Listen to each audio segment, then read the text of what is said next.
all throughout college and post-college, I kept looking for opportunities to get out onto the mission field. And I kept searching and searching, but nothing ever seemed quite right. Either I looked at an organization and I didn't have the qualifications I needed, or I just didn't really feel like the organization had a gospel heart. And I didn't want to serve somewhere where I wasn't going to be making a big impact. And so I just began my teaching career just like every other teacher does, and just put to rest my sense of a call. But 2 years ago, I was in the middle of my second year of teaching in Fresno. I was sitting in my apartment in Fresno, feeling really alone and isolated despite being there for many years. And I just was listening to a sermon online, and I felt like the pastor was God's voice speaking right to me. And he said, "What would you be doing right now if you were listening to God's voice and going after the desires of your heart?" And I stopped and I started crying because I had no idea what that answer was.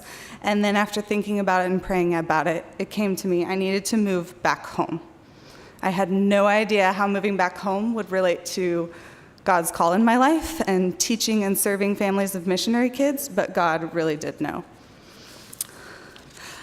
So while I was living back at home, God uniquely prepared my hearts and talents for his work.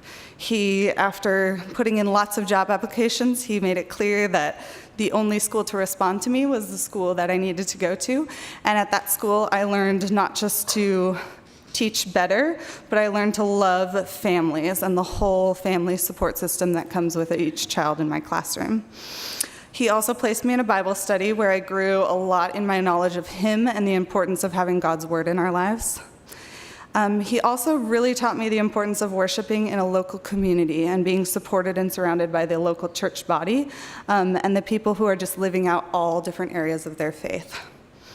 But most importantly, he placed me in high school leadership at our church.